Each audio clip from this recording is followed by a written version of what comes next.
सुंदर शब्द विन्यास, अत्यधिक भावों की उच्चता, पहाड़ी सोनी मिट्टी की गंध और नारी विमर्श की, उनकी समस्याओं की, उनकी संवेदनाओं की जो उच्च पराकाष्ठा कहानियों में प्राप्त होती है, वह केवल गौरापंत शिवानी के ही कहानियों में प्राप्त होती है।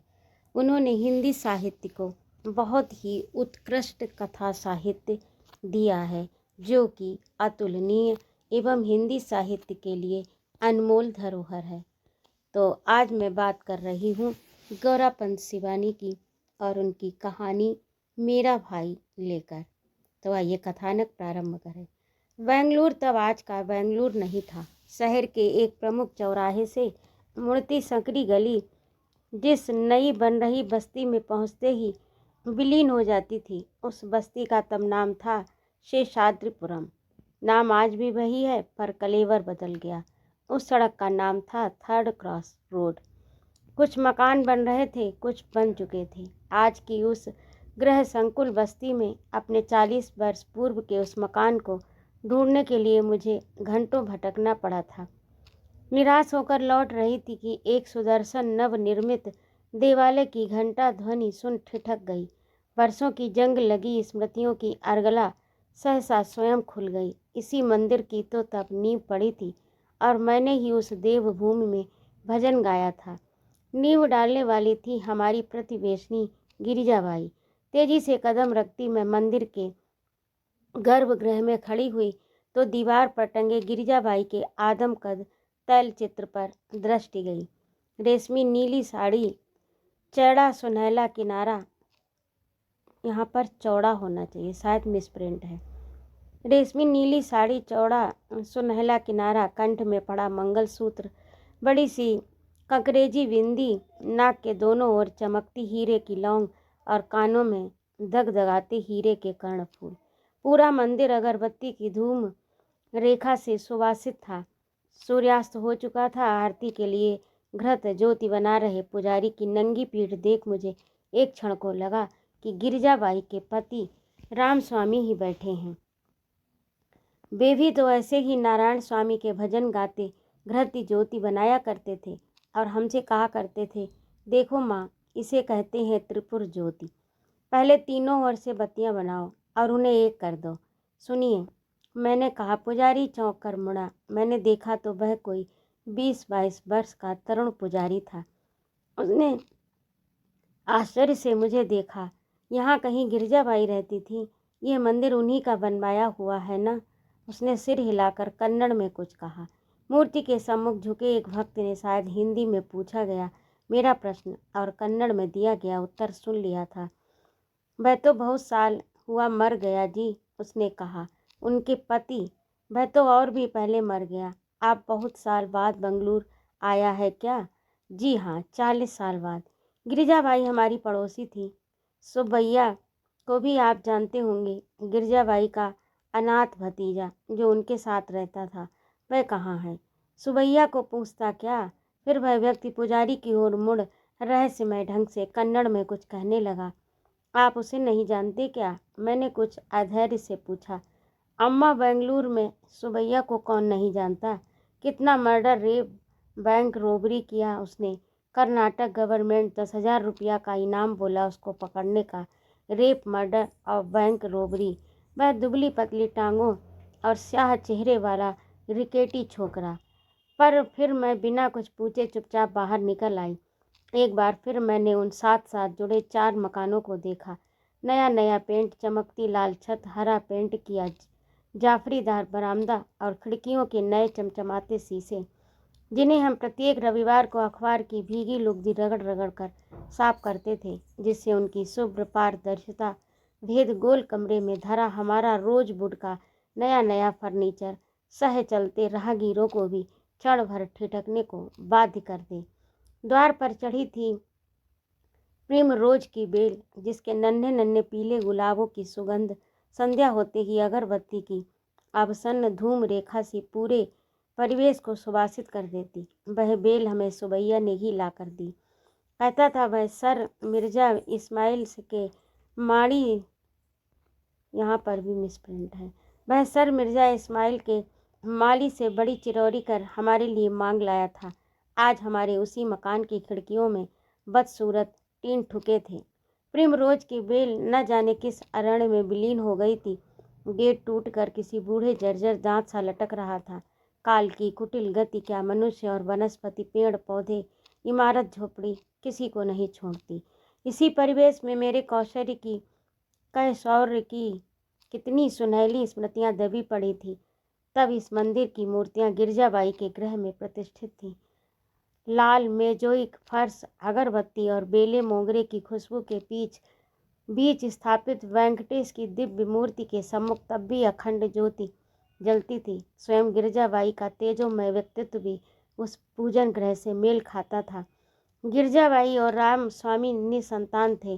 कुछ वर्ष पूर्व वे गांव से अपने दूर के किसी रिश्तेदार के अनाथ पुत्र को ले आए थे। गिरजाबाई उसे ठूस ठूस कर खिलाती रहती, फिर भी उसकी ठूंठ सी देह पर रत्ती भर मांस की परत नहीं चढ़ी। उस पर रंग था आबनूसी स्याह। अंधेरे में कोई देख ले तो भूत भूत कहे चिल्ला पड़े। उस पर एक आंख भैंगी, कभी कभी लगता पुतली है ही नहीं। ललाट के बीचों बीच आंख के आकार का बड़े से घाव का निशान था। यही है मेरे शिव सुवैया का तीसरा नेत्र। गुस्सा आने पर गिरजाबाई कहती, इसी से तो अभागे की सब पढ़ी रटी विद्या बह जाती है, दिमाग में कुछ टिकता नहीं। सचमुच ही बेचारा लगातार 3 वर्षों से ही क्लास में अटका पड़ा था। अरे तुम अच्छे अच्छे स्कूल में पढ़ती हो, गिरजाबाई कहती। छुट्टियों में घर आती हो तो इसे भी पढ़ा दिया करो। शायद तुम्हारी सोहबत इसे सुधार दे। दूसरे दिन से सुबैया सुबह होते न होते अपनी कॉपी किताब ले हमारे पास आ जाता। नंगे बदन, ऊंची ऊंची धोती, ललाट पर भस्म का प्रगाढ़ प्रलेप, सतरबंधी शिखा और काले स्याह चेहरे पर विद्युत वद्य सी चमकती सफ़ेद दंत पंक्ति। माँ कभी कभी बौखला जाती, सुबह सुबह इस कलूटे कनुए का मुंह देख लिया, न जाने दिन कैसा बीतेगा। वह काना नहीं है, भैंगा है माँ। मैं अपने शिष्य का पक्ष लेती। मुझे उस पर बेहद तरस आता। अनाथ लड़का बुआ के यहाँ आश्रित नौकरी की सी जिंदगी ही तो जी रहा था। अरे सुबैया, पानी भरा, कमरा झाड़ा, पूजा के बर्तन साफ किए, चल जल्दी कॉफ़ी बना ला। असंख्य आदेशों की गोली दागती बुआ जब कॉफ़ी पीकर शांत होती तो वह हमसे पढ़ने भाग आता। मेरे दोनों भाई उसे छेड़ते रहते, क्यों रे भड़बूंजे, तुझे तो पसीना भी काला आता होगा, क्यों रे। अरे भुतनी के, कल बनियान पहन कर आना, तेरी नंगी काली पीठ आंखों में चुभती है। वह बेचारा हिंदी समझता ही कहाँ था। फिर धीरे धीरे वह हिंदी भी सीख गया। इतने दिन हम गर्मी की छुट्टियों में घर रहते, वह दिन रात हमारे यहाँ ही पड़ा रहता। क्यों रे सुबैया, तुझे हमारे यहाँ आना इतना अच्छा क्यों लगता है रे। एक दिन मैंने पूछ लिया। बताऊं? उसने अपनी बड़ी बड़ी डरी सहमी आंखें उठाकर लजाकर सहसा झुका ली। बताना। मेरी बड़ी बहन ने कहा। आप लोग सब इतना सफ़ेद है ना, इसी से। बेचारे अपने काले रंग के लिए वह विधाता को कभी क्षमा नहीं कर पाया। शायद वही कुंठा उसे एक दिन विधाता की सृष्टि का संहार करने को उकसा गई। रक्षाबंधन के दिन वह स्वयं ही एक सजीली राखी लेकर उपस्थित हो जाता। हमको आप राखी बांधेगा ना? इसी से हम लाया है। तू क्यों लाया? भाई थोड़े न राखी लाता है, बहन बांधती है। फिर पहाड़ में यानी हमारे देश में राखी दामाद और भांजे को बांधी जाती है। हमारे यहाँ भाई बहन का त्यौहार है भाई दूज। उस दिन आना, हम तुझे बड़ी पूड़ी पकवान खिलाकर तिलक करेंगे और रुपया भी देगा। ऐसा क्या? उसका मुंह लटक गया। अच्छा चल, मैं तुझे राखी बांध दूंगी, पर अगली बार तू राखी मत लाना। भाई थोड़े राखी लाता है, बहन बांधती है, बहन ही लाती है। मैंने उसे तिलक लगाकर राखी बांधी, मुंह में लड्डू भर दिया। आज से तू हमारा भाई बन गया सुबैया। भाई? उसकी आंखों में उल्लास की किरणें फूट पड़ी। हाँ भाई, सच सच। और फिर 3 वर्षों तक मेरा वह भाई मेरे सगे भाइयों से भी पहले भाई दूज के पकवान खाने पहुंच जाता। रक्षाबंधन के दिन वह स्वयं राखी लेकर आ जाता। सुबह अखबार लेने हम में से कोई भी द्वार खोलता तो देखता नंगे बदन, ललाट पर भस्म पोते मेरा राखी बंद भाई देहरी पर स्वामी भक्त स्वान सा बैठा है। अरे जा, तेरा कलूटा कनुआ आ गया तुझसे राखी बंधवाने। जब भी सुबह सुबह उसकी मनहूस सूरत देखती है कुछ न कुछ बुरी खबर सुनने को मिल जाती है। माँ भुनभुनाती, छी माँ, कनुआ क्यों कहती हो उसे? मैं काना नहीं भैंगा है। मैं कहती, जो भी है तो मनहूस। या राखी बांध और दफा कर। मेरी माँ को उसका आना फूटी आंखों नहीं भाता। देखती नहीं कैसे टगर टगर चोरों की तरह ताकता है। आए दिन बेचारी गिरजाबाई चिल्लाती रहती हैं, पूजा का चढ़ावा गायब हो गया, राम स्वामी की जेब से पैसा चला गया। आखिर इसके सिवा वहाँ से कौन ले जाएगा? देख, इसे मुंह मत लगा। मुझे इसकी कौवे सी टेढ़ी नज़र अच्छी नहीं लगती। मेरे हॉस्टल जाने के दिन आते तो वह उदास हो जाता, मुंह से कुछ नहीं कहता, पर जाने के दिन एक मोंगरे का गजरा लेकर स्टेशन पर अवश्य उपस्थित रहता। ले आ गया तेरा भाई, मेरी बहन कहती। पिछली बार स्टेशन आया तो ट्रेन 7 घंटे लेट पहुंची। मैं ट्रेन से गर्दन निकाल उसके दुबले काले हाथ से हिलते पांडुवर्णी जीर्ण रूमाल को तब तक देखती रही जब तक वह आंखों से ओझल नहीं हो गया। शायद 3 वर्षों तक वह निरंतर मुझसे राखी बंधवाने आता रहा। फिर उसी वर्ष मेरे पिता का देहांत हुआ और दक्षिण हमसे छूट गया। हम जब बेंगलोर से पहाड़ लौटे तो वह अपनी बुआ के साथ श्रीरंगपट्टनम की यात्रा पर गया था, और फिर वह सहसा जैसे किसी शून्य अंतरिक्ष से सहसा धूमकेतु सा प्रकट हो गया। वह भी ठीक रक्षाबंधन के दिन। इटारसी से कुछ आगे बढ़ते ही ट्रेन ने गति द्विगुणित कर दी थी। अंधकार गहन हो चला। भोपाल पहुँचते पहुँचते 10 बज जाएगा। मैंने लपक कर बत्ती बुझा दी। पढ़ते पढ़ते ऊब गई थी और कूपे में कोई नहीं था। एक धूमिल नीली बत्ती जल रही थी। सहसा खटाक से द्वार खुल गया। मैं हड़बड़ाकर उठ बैठी। मैंने तो चिटकनी चढ़ाई थी, पर यह खुल कैसे गया? मैं बत्ती जलाती इससे पूर्व ही मैंने देखा एक मुड़े तार को भीतर डाल सधे कौशल से चिटकनी खोलने वाला एक दीर्घदेही व्यक्ति मेरे सिरहाने खड़ा है। खाकी वर्दी सिर पर धरी तिरछी बहरा कैप जिसने यवनिका की भांति उसका पूरा चेहरा ढक लिया था। खबरदार जो चिल्लाई, यहीं खत्म कर दूंगा। लाओ बटुआ, गार्ड, घड़ी, चैन, कंगन, कान के टॉप्स भी खोल कर दे दो, नहीं तो मुझे खींचने पड़ेंगे। बेकार में खून बहाना मुझे अच्छा नहीं लगता। मैंने एक एक कर सब चीज़ें उसे थमा दी। ऐसी परिस्थिति में व्यर्थ का दुस्साहस प्रदर्शन मुझे महंगा बैठेगा, ये मैं समझ गई थी, क्योंकि उसके हाथ में एक लपलपाता छुरा था। मेरी ओर बिना पीठ किए वह फिर उसने ऊपर के बर्थ पर मेरा धरा सूटकेस इस सहज भंगिमा से उठा लिया जैसे उसी का हो, और गंतव्य स्टेशन आने पर वह अपना ही सामान लिए उतर रहा हो। सुनो, मैंने न जाने कैसे साहस जुटाकर कहा, तुम सब ले जा सकते हो, पर सूटकेस में मेरा पासपोर्ट है। मुझे परसों रात की फ़्लाइट से सांघातिक रूप से बीमार किसी को देखने लंदन जाना है। तुम ये ले जाओगे तो मैं इतनी जल्दी दूसरा पासपोर्ट नहीं बनवा पाऊंगी। मैं सहसा अपनी रुलाई नहीं रोक पाई। बस रोना नहीं, मुझे औरतों की रुलाई से बड़ी घबराहट होती है। लाओ चाबी, पासपोर्ट निकाल दूँ। सूटकेस खोल। उसने ऊपर धरा पासपोर्ट निकाला। बिना खोले ही थमा जाता तो अच्छा था, पर ना जाने क्या सोच उसने पासपोर्ट खोला। बड़ी देर तक देखता रहा, फिर सूटकेस खुला ही छोड़ उसने बत्ती जला दी। मैंने अब तक उसका चेहरा भी नहीं देखा था। बत्ती जली तो मैंने अचकचाकर उसे देखा और उसने मुझे। हम दोनों कितने बदल गए हों। राखी के क्षीण सूत्र ने शायद एक साथ हम दोनों को किसी फिल्मी फ्लैश बैक की तत्परता से एक बार फिर शेषाद्रिपुरम की उस नई बस्ती में खड़ा कर दिया। सुबैया, तुम सुबैया हो ना? उसने टोपी उतार कर बर्थ पर शायद इसीलिए पटकी कि मैं उसका चेहरा ठीक से देख उसे पहचान लूँ।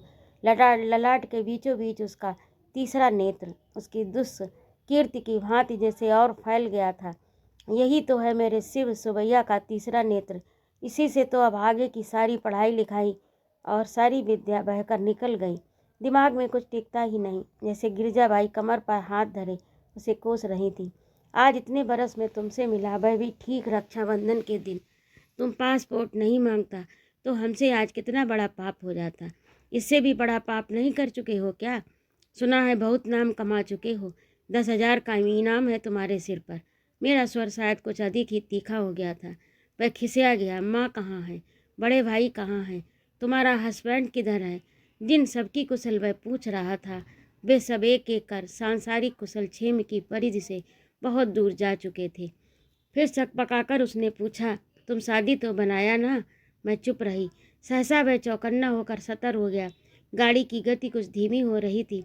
किसी आसन्न प्राय स्टेशन की बत्तियां सुदूर अरण्य में जुगनू सी चमकने लगी थी। मैं चलूं, राखी नहीं बांधेगा? सहसा उसका स्वर कोमल थैवत पर उतर आया था। नहीं, कोई बात नहीं, मैं तुमको हमेशा रक्षाबंधन पर 1 रुपया देता था, याद है ना? उसे भी शायद बुआ के मंदिर से चुराकर लाते होगे, मैंने तीखे स्वर में कहा। ठीक पकड़ा तुम। उसने बेहयाई से हंसकर बटुआ खोला। लो, जाने कितने नोट निकाल उसने मेरी ओर बढ़ा दिए। मैं तुम्हारा रुपया अब लेना तो दूर, छूना भी नहीं चाहती। ओह, अब हम समझ गया। कोई बात नहीं, तुम राखी नहीं बांधा, पर हमको लगता तुम राखी बांध दिया। और वह टोपी पहन तीर सा निकला और निकलता चला गया। मैं कुछ देर तक उठ ही नहीं पाई। जब बड़ी चेष्टा से खुला सूटकेस बंद करने उठी तो मेरे दोनों पैर कांप रहे थे। वह लेकर चला जाता तो मूर्ख की भांति पूरे 5,000 कैश लेकर जा रही थी। ट्रेवलर्स चेक बनाने का समय ही कहाँ मिला था। उस पर पासपोर्ट, कुल देवताओं की पोटली, 4 तोले के कंगन, घड़ी, हीरे की अंगूठी, कैसा बचाया बरसों पूर्व बांधी गई हीरे की डोर ने। पर तभी देखा चलते चलते मेरा वह हथवागा मुझे मात दे ही गया। अपना वॉलेट वह मेरे सूटकेस में वैसे ही धर गया। 100 पाउंडों की मोटी गड्डी, डॉलर, दीनार, फ्रैंक से भरा हुआ बटुआ, बकरा खाए अज दहे के पेट सा फूला हुआ। न जाने किस विदेशी यात्री की जेब कतर वह उसे चिड़ी कर लाया था। निखालिस इंग्लिश लेदर के बटुए पर लिखा था, मेड इन ग्रेट ब्रिटेन, किंतु उसमें न नाम है, न धाम है, न आता है, न पता है। अब कहाँ ढूंढूं इसके स्वामी को और किसे लौटाऊं? सोचती हूँ कभी तिरुपति गई तो वहाँ के दान पात्र में से डाल आऊंगी। सुना है वहाँ संसार भर के महापातकी अपनी पाप की कमाई उड़ेल जाते हैं और उनका समस्त कलुष धुल जाता है।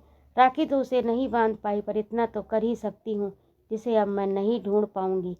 मेरे उस राखीबंद भाई को शायद दयालु वेंकटेश्वर स्वयं एक दिन मुस्के बांध अपने दरबार में बुला भेजे और मैं अभागा उनके चरणों में गिरकर कह सके, पापो अहम पाप कर्मो अहम पापात्मा पाप संभवम त्राहि माम पुंडरीकाक्षम सर्व पाप हरो हरि, सर्व पाप हरो हरि। तो अभी आप सुन रहे थे गौरापंत शिवानी की लिखी कहानी मेरा भाई। आपको कैसी लगी कमेंट करके अवश्य बताइएगा। यदि आपको मेरा कहानी सुनाना अच्छा लगता हो तो कृपया मेरे चैनल को सब्सक्राइब करें, लाइक और कमेंट करें तथा अपने मित्रों में शेयर भी करें। जय माँ भारती।